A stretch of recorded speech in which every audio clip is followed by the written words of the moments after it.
Halo teman-teman semua, apa kabarnya? Semoga sehat-sehat ya. Terima kasih sudah bergabung bersama Membership Financial Evolution. Kali ini kita akan membahas tentang analisis fundamental dasar. Jadi apa sih analisis fundamental? Yuk langsung ke materinya. Analisis fundamental merupakan perhitungan berbagai faktor dari sebuah perusahaan seperti kinerja, analisis industri, analisis ekonomi, makro-mikro untuk dapat mengetahui value dari sebuah perusahaan. Mindset yang kita gunakan dalam fundamental analysis ini disebut dengan top-down approach, di mana kita melihat makroekonominya terlebih dahulu. Kita mempertimbangkan pengaruh perekonomian terhadap profitabilitas perusahaan atau industrinya. Selanjutnya, setelah kita melihat apakah makroekonomi ini mendukung industri yang kita ingin investasikan, baru kita bisa berfokus pada industri atau sektornya.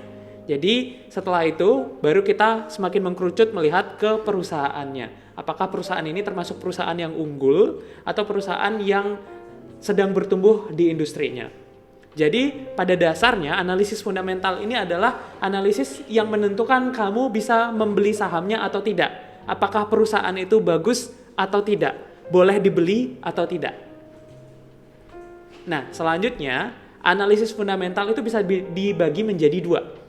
Yang pertama adalah analisis kualitatif, di mana kita mengetahui posisi perusahaan di industri, model bisnisnya seperti apa, keunggulan kompetitif perusahaannya seperti apa, bahkan sampai sosok manajemen perusahaannya seperti apa.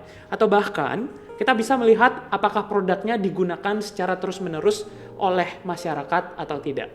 Nah selanjutnya secara kuantitatif, itu tentunya kita menelaah laporan keuangan dari perusahaan tersebut dengan analisa horizontal, analisa vertikal, hingga analisa rasio. Dan pertanyaan terbesarnya adalah, setiap perusahaan pasti memiliki tujuan untuk menghasilkan laba. Jadi dalam analisis fundamental yang dasar, perusahaan pasti ingin mencari laba atau keuntungan. Jadi pertanyaan paling mendasarnya adalah, mampukah perusahaan tersebut menghasilkan laba? Dan apakah laba yang dihasilkan bisa bertumbuh atau tidak? Nah, pada studi kasus ini kita bisa lihat saham dengan fundamental yang baik. Itu kita bisa lihat di sini saham BBCA selama 10 tahun terakhir mengalami kenaikan sebesar 773%. Nah, jadi bisa kamu bayangkan ketika kamu berinvestasi di saham BBCA pada tahun 2010, berapa return yang bisa kamu peroleh di tahun ini? Tentunya sangat besar dong. Nah, tadi teman-teman sudah menyimak materi tentang fundamental analisis dasar. Semoga video ini bermanfaat dan salam cuan.